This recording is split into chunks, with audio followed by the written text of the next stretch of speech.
Wish you were one of those influencers with raving fans who binge on your every word, consume all your content, buy everything you have to sell, and demand even more?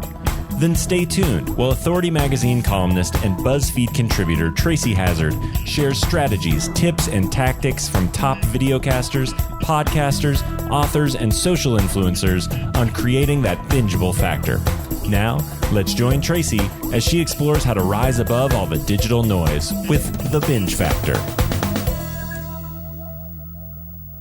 Hey everyone, welcome back to the Binge Factor. I'm Tracy Hazzard, and I've got Crypto Wendy O on the show today.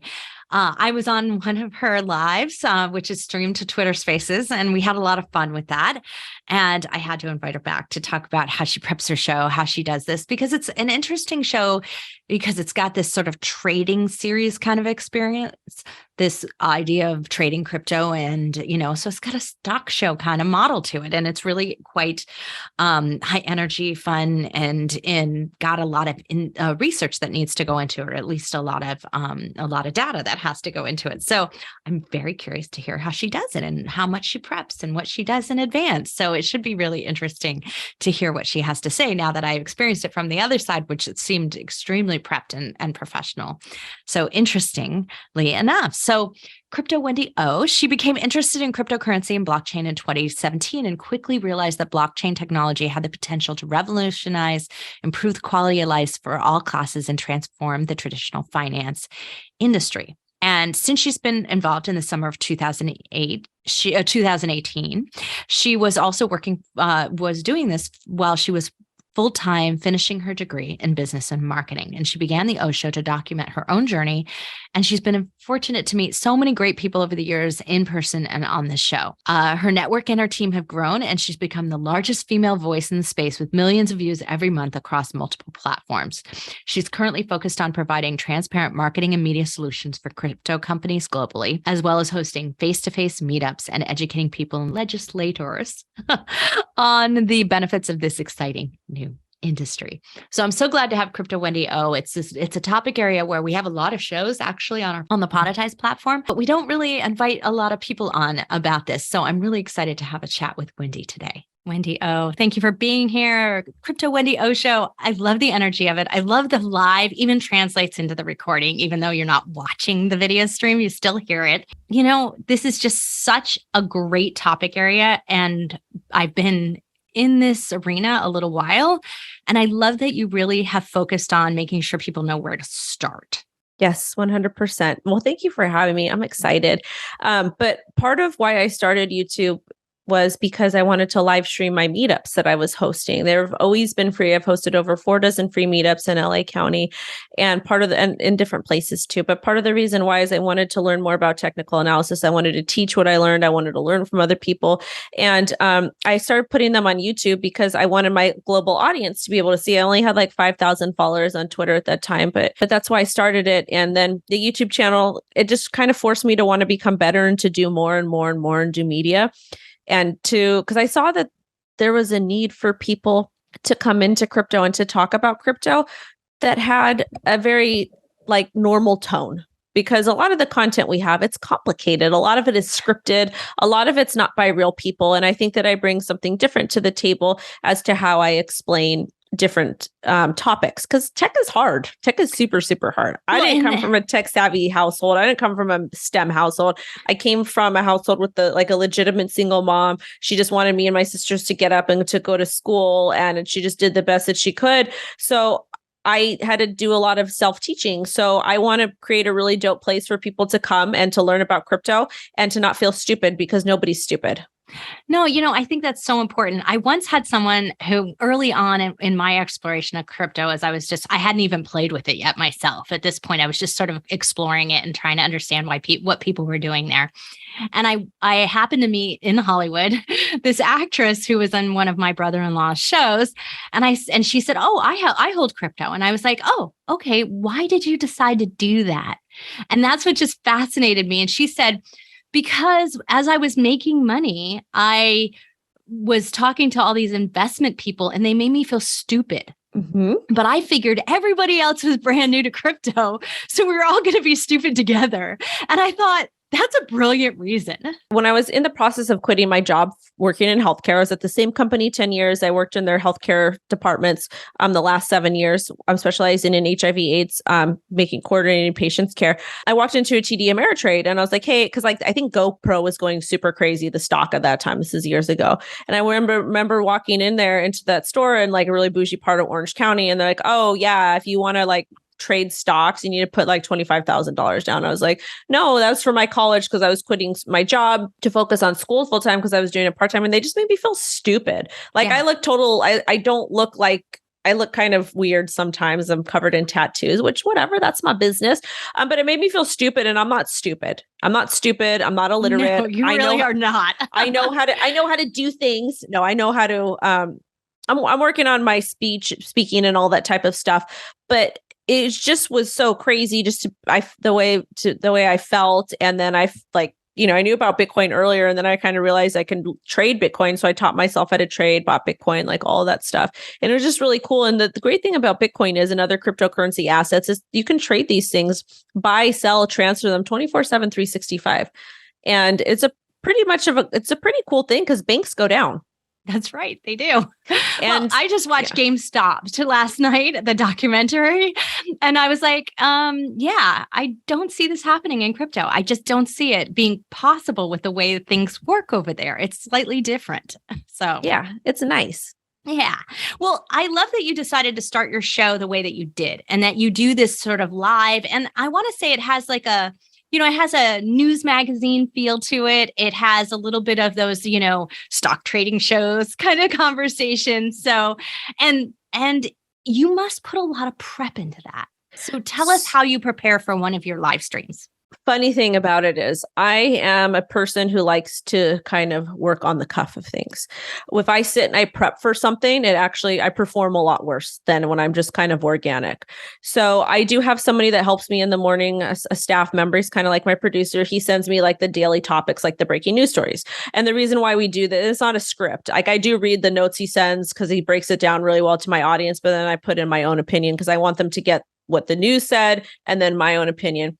And I like to kind of do this together with my audience because I like to be organic. I like to be raw. And I scan for the news too, but it's easier for me to have everything presented. And then I always add additional topics in. But part of my prepping really like a physical activity is a good prep for me. Like I have a very strict structure at home, and that helps me like put content out and whatnot. And I don't like to spend too much time going over things because a lot of these are quick news stories. They come in, they come out, and I want to analyze them and use critical thinking. I want to read the headline. I want to read the story, which I do in the notes, but then I want to go ahead. I want to read it. I want to get into it. And then I want to spit out my opinion as fast as I can. And the reason why is if I'm sitting there and I am mulling over something, my opinion can change. And I want to be able to give my audience the most transparent, the most honest opinion possible. And that's generally your first reaction. Your gut is usually right. There's scientific proof to that, right? Yeah. And if I decide that I've changed my mind, I talk about it again on the next day or later on in the show after I've really thought about it a lot more. And some people might think that that's crazy, but I don't want to be a scripted person. I don't want to be one of these personalities, one of these influencers that's like, hey, reading from a script. I don't want to do that. I want me. I want it to be me. I want it to be my opinion. Because let's face it, if I'm not doing that, then they can just go watch Fox or CNBC or whatever news station. They could go to somebody else, but they come to me because I give it raw. And I think that's the appeal. Like, I think that's really what is working for you. So when I look at shows and I listen to them and I'm analyzing them over time, is that I think you have, and your particular binge factor, and the reason I'm going to go check out shows, even though some of the data might be old, right? So in your case, it's not as bingeable as others. I might continue once I find your show and definitely go forward and not miss an episode, which is a form of bingeability. But I'm going to go back and go check out some topics and things because I need to inform myself of what you thought about this, what you did about that, and what you recommended so that I feel like I'm on the same page with you. And so I think that mix that you're bringing in is your absolute big binge factor, that you're bringing in this authenticity and realness of what you actually think, combined with this knowledge and understanding of how the market shifted, what's movement, and what's going on over time that you're bringing to us every single day. So this kind of that news media analysis structure that you see on a lot of more scripted shows. But then by adding your realness in, it just makes for me believing you so much easier. Well, about I think that, there's a lot of people not so believable. I do have to interrupt. I don't want people to believe me. I don't want people to take my word for it. I want you to hear what I say, but listen to yourself. And the reason why I want you to listen to yourself is because you should hear different perspectives. If you look at red, if you look at blue, you look at the middle, and you look at all these other things, it's going to help you come up with a better understanding. And I know that I talk on the cusp, whatever, but that's different because I'm just one source.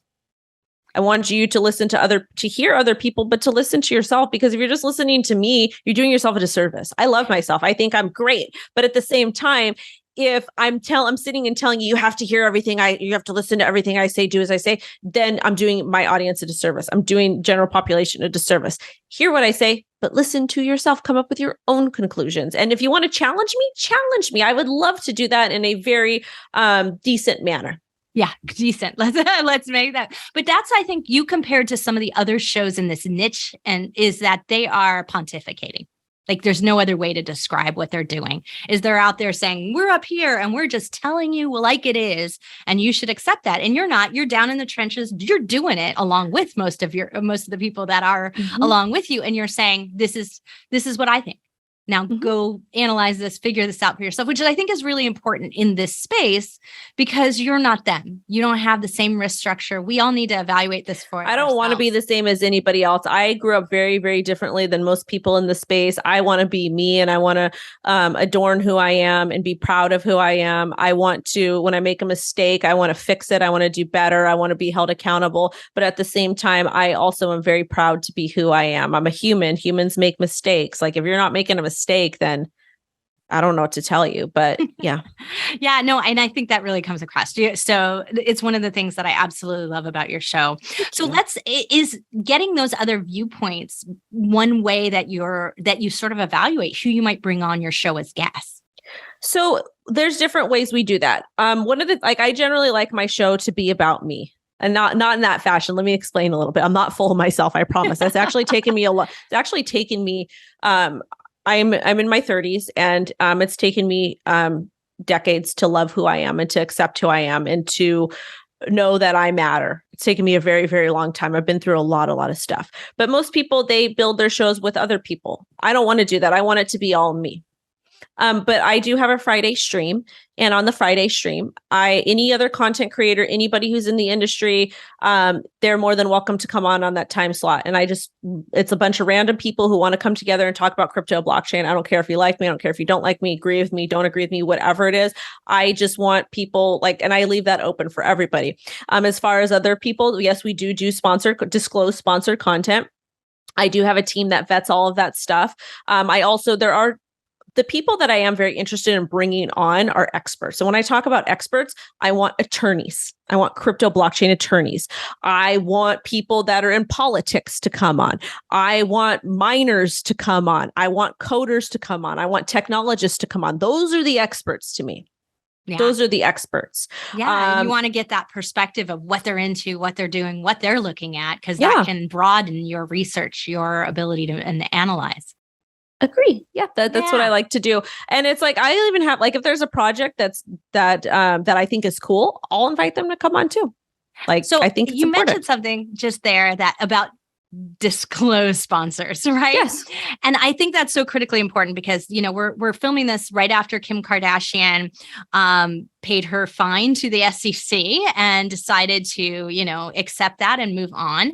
And I think that, we underestimate how critically examined podcasting might be and video casting, live streaming might be as we move into the future and we start to see more and more of this. Kim Kardashian, obviously, she has this giant audience, giant influence. It was easy for them to go after her. There are millions of dollars at stake, but I think we can't discount our ethics, integrity, and our ability to be honest with our audience about what's real and what's not, what's paid for, what's not. And doing that is on us to create a better show. And so podcasters ought to pay attention to it no matter how small you are. No, of course. So even when I started my social media, when I started my YouTube, I disclosed everything. And I got a lot of heat for it because people don't like that in crypto. And that's fine. That's their business. But at the same time, I'm not going to leave money on the table because somebody doesn't like what I'm doing. So yeah, I've got things done very, very well. We have email, like if anybody wants me to even like remotely discuss their project. So there's different tiers. On Sunday, we do I do like a community live stream where I will chart any single cryptocurrency. If you want me to talk about your project, my community can request it. And I will talk about it. If I think it's a scam, I think it's terrible, I think it's great, I think whatever it is, I'll talk about it, but I'm going to give my honest opinion. And I will also disclose, hey, I have a partnership with them, or hey, I have a bag of this, or I've invested in this, I hold this. So I can be very transparent that way. If it is a paid sponsorship, I have a team. The person has to fill out a form. And and there's also disclosures there that indicate we're disclosing. There's things we do and there's things we don't do. Team gets it. I have a guy on salary that goes through everything, that vets it, even if it's events. Sometimes if it's people that want me to show up as a guest, we do our best to vet everything to the best of our ability, and we disclose everything. Like I've got it like a million different places all over the channel and whatnot, and we do the best we can always.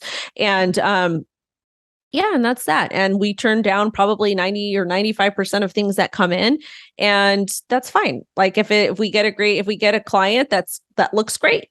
If we get a client that doesn't look great, we're just going to pass and respectfully pass. I have had some people, like some friends of mine, that are involved with projects that don't necessarily meet our criteria, which is fine. They're allowed to come on the show on Friday and talk about their project, either in the beginning or at the end as we discuss news. And I'm not being compensated for that. So yeah, there's no reason. And then but they do have a shout out opportunity, which is great. And yeah, they can shout themselves out. Yeah. So we do our best that we can. We disclose. I do think that the SEC is a little bit problematic with the Kim Kardashian thing. The reason why they used her is because to set an example, but it wasn't the proper example, because basically what they're doing is, and I want your audience to understand this, and I'm not saying people deserve to break the law. Okay. But the thing was, I don't think she knew she was breaking the law, because the SEC will pick and choose what's a security and what isn't a security. And the most problematic thing about it is they went after her and they didn't go after the actual company. Right. And she had like hashtag ad at the bottom of it. So like it was even, I think it could have been a better disclosure, and I would have done a better job. And I think you would have too. However, she at the same time try to disclose that. At the same time. Yeah. I get it. But we shouldn't be coming in with pitchforks, especially if we're operating in a true decentralized economy. Would I promote that one? No. Would we talk about it? We actually talked about it on the show after it happened, because it went up. And I'm like, oh my God, we were like making fun of it. We're like, oh my God, she got in trouble. And now it's going up. It's going up because everybody's talking about it as her. So why doesn't Gary Gensler get fined for this? Because whatever. So it's just kind of silly. Like, I don't care if people want to talk about a project, talk about it. If you get paid for it, great, disclose. Like, who cares? Like, just because and that's why it goes back to the whole news thing. Like, I'm not telling you to react to the news that I'm giving you and to invest in Bitcoin because the stock market's crashing. I do say opt out with Bitcoin because I think Bitcoin should be something that people should consider. And when I say opt out with Bitcoin, it's not buy Bitcoin. It's maybe go read Satoshi's white paper. Maybe understand what digital cash is, understand what self-sovereignty is, understand what's happening. Because when you read Bitcoin's white paper, you start to understand how the monetary system works. So when I say opt out with Bitcoin, it's not to buy Bitcoin. It is to educate yourself. So people can do whatever it is they want with it. I don't know what to tell people. Like, that's that. Yeah. I think this would be really interesting if you didn't mind giving us some guidelines as to how you approach your own version of integrity and disclosure in your process. So what do you feel is in integrity with who you are? So we go ahead and we verbally call it out. We've partnered with blah, blah, blah. We use the YouTube little thing, which we're putting on every single video now, no matter if we were paid or not, because and I'll tell you why. We put it in the description, partner. We have another disclose, and then we have 2 additional ones. So it's disclosed like 5 times per thing. But one of the reasons why I'm putting promotional content every single video when we're talking about cryptocurrency now is because I talk about Ethereum probably every single show. I talk about Bitcoin every single show. I have my Bitcoin and Ethereum on certain platforms that allow me to generate yield, regardless if it's small or not small. Okay. So I'm receiving compensation to some aspect for leaving my Bitcoin and Ethereum on these exchanges. Guess what? If a regulatory body in the United States decides to say Bitcoin's a security or Ethereum's a security, even though I wasn't paid by Satoshi or paid by Vitalik to talk about that cryptocurrency, because I'm getting those yield, that could be classified as a security, because I don't know. I don't know. So you're just being extra cautious here because there's so much uncertainty. I'm just putting it out there. I don't know. Like I have Solana on a platform that gives me like 5% yield or whatever, and I'm not being paid to talk. Like, so I just put it out there. So, but if it is like a partnership, we will say, you know, we've partnered with blah, blah, blah, and whatever. Like partners for my YouTube channel, like I have an exchange that I partner with them. It's on the website. It's in the description. It's everywhere. Just very honest. And we look for projects that like they have to be docs. I'm not going to accept compensation to talk about price. I would rather talk about fundamentals because it makes sense. And there's a lot. We look at the code. We look at their socials. We look at the tokenomics. There's a lot of things we look towards, and we see kind of how their community interacts. A project might be like the best project ever, but the community is kind of toxic. Money is great, but I would rather just not accept compensation for talking about it. And yeah. Yeah. So one of the ways we met was through Christina Bruhan over at Continuum Market. And what I love about what they're doing is that I don't have to do all that vetting and other things because there's a lot of documentation, a lot of vetting going on there. So I can at least rely on that. So what we planned to do was to, whenever there was one of these shows on for our, if I interview them here on the Binge Factor and they're in the Continuum Market, is just make sure to disclose that because we do have a partnership with her. So it's kind of an interesting model of thinking through where your partnerships lie and how you're going to utilize them and what you're going to do. I think you've got a really nice model that makes it simplified for you to just say disclosure. And then also you don't have to think that hard when you're recording it. Like, did I mention this? And do I need to then put a disclosure in? No, it's always there. Yeah, we always put it there. And I have a I don't care. It could be somebody. I don't care who it is. I don't care if it's a good friend I've known forever. I have somebody that's their job, is just to go through this stuff and vet everything that comes in. And sometimes and also too, like I have a team that writes a newsletter. We don't really do sponsorships for the newsletter. The newsletter is free. It's 100% like us. I give my team the freedom to write about whatever they want. And the reason why is because we're teaching about technology. We're teaching about why the utility of this project. So I like to give my team freedom, but I've got somebody that looks at everything. Like, even though we get stuff from some big brands at times, we do a lot of consulting behind the scenes with really, really big brands, like mainstream brands. We still vet what they're sending. I'm so glad you do that. I think that's really important. We don't realize how big an influence we have as podcasters until somebody's money's on the line, right? And they're making choices. Even if we're trying to tell them not to abide by us, they are in some respects, and we need to be careful with that. Well, even with the media we create, I always mention moon bags and risk management and taking profit, and don't just go buy this, guys. Please, before you do anything, join the community, read the white paper, look at the roadmap. We focus on those things because I think it's important. Regardless if it's paid or not, I don't think it matters. Just as long as you're doing your own research before you invest in something to make sure it's a good fit. And, it's my job to disclose, hey, I got a partnership with these people, and that's okay too. Yeah, absolutely. Well, you do a combination of lives and pre-recorded. Mm-hmm. Are you seeing a difference in engagement, or is there any real difference for you in the outcome, in the number of listens, the number of downloads? It depends.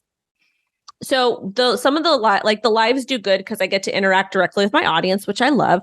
The pre-recordeds those ones are a little bit harder to get interest in because the length is important, and because of TikTok, people's average retention is gone down a lot. So sometimes I do YouTube shorts. Those can go really well or not. It really kind of depends. Plus the market is kind of down. So it really depends on the topic and the SEO. YouTube is the hardest platform to break as far as getting views. TikTok is so much more easier. And Twitter, Twitter is I'm just on there yelling at the SEC all the time.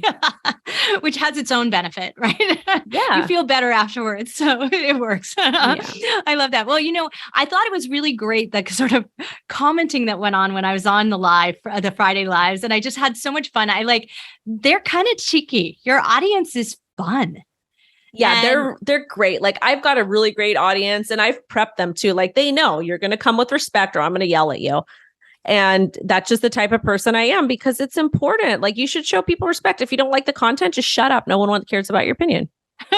And so like, I love the comments, the way that they do it. It's like, they didn't even remember who some of the guest names are, but they go, the blonde is super funny. I love her sarcasm. And like, they're just commenting on stuff like that, which is just so great. Like, Yeah, hey, yeah, super fun. Well, I think that that's really, what I did find was interesting is that although you're acknowledging in the chat and everything, you're not actually doing that. I call it the Periscope effect, because it wasn't until Periscope came in that people would go, oh, look, there's Joe and Bob and Penny and and welcome to the show. And so glad you're here. And like, they'd interrupt their conversations to do that.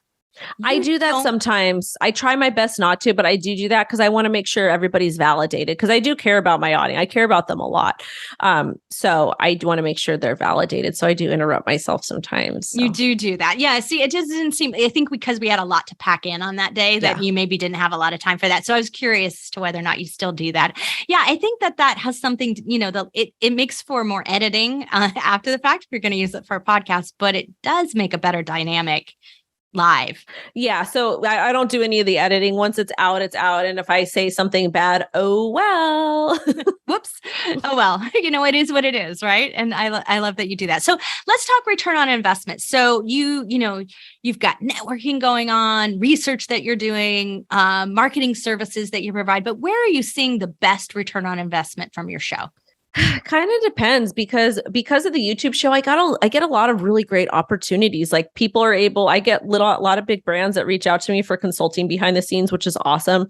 And I get to travel a lot of places because I have the show. So it's honestly a mixture. It kind of depends per the month. It really does. Like, I know that sounds crazy, but it depends. Like we do disclosed sponsorships that have been vetted, but we also get deals like on the back end to do like consulting and help brands do different things as well. Plus the traveling. And sometimes I get paid to do media at events, some places. So it really kind of depends what's going on.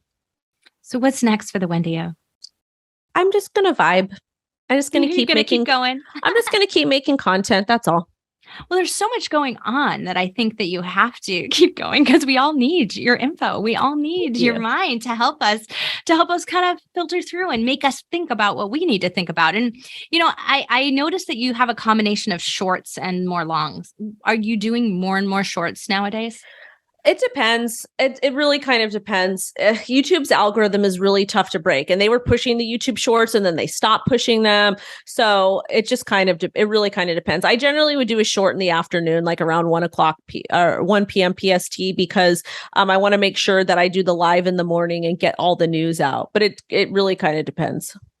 Well, I have to tell you that, your being on your show inspired me because every year I start a brand new podcast.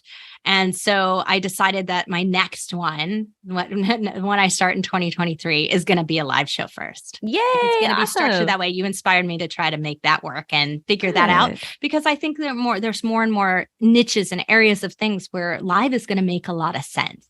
Yeah, I agree. Yeah. So I appreciate that. Is there, any advice for especially the marketing side and promoting your show?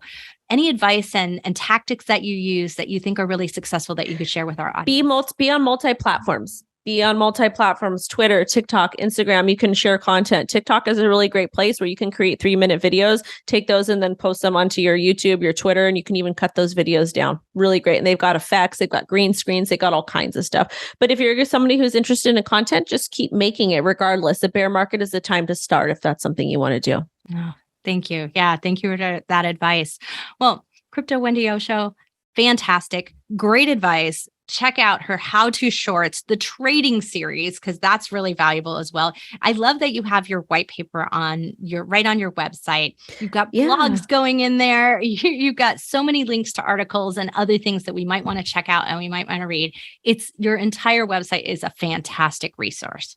Thank you. Yeah, I love that the newsletter's free, you guys. I highly recommend you take a look at it. It's just basic information like on how all this stuff works. So check it out. It's free. Sign up. We've got events there. We've got a charity tab there. We've got all kinds of really great things there. Well, we're going to definitely check it out. Well, thank you for bringing all of your energy and your knowledge into the Crypto Wendy O Show and to the crypto space in general. You are much needed there and a breath of fresh air. Thank you so much. I found it so interesting that she really doesn't have to do as much prep into it as I thought she would, mainly because she's got her charts and her things that are going live all the time. And so she's just looking at them and then reacting to them and responding to them.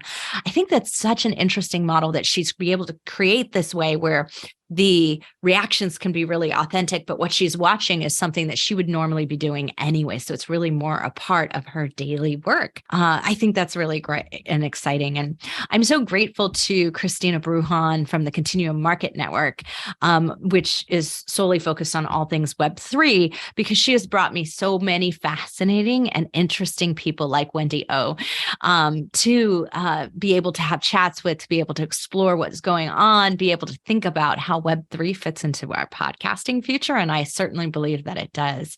So all kinds of interesting things here. And I really think you'll get a kick out of getting a new view on podcasting and checking out the Crypto Wendy O Show. So thanks everyone for listening to The Binge Factor. I'm Tracy Hazzard, and I will be back next week with even more interesting podcasters who've got a different take on how to podcast and grow your business at the same time.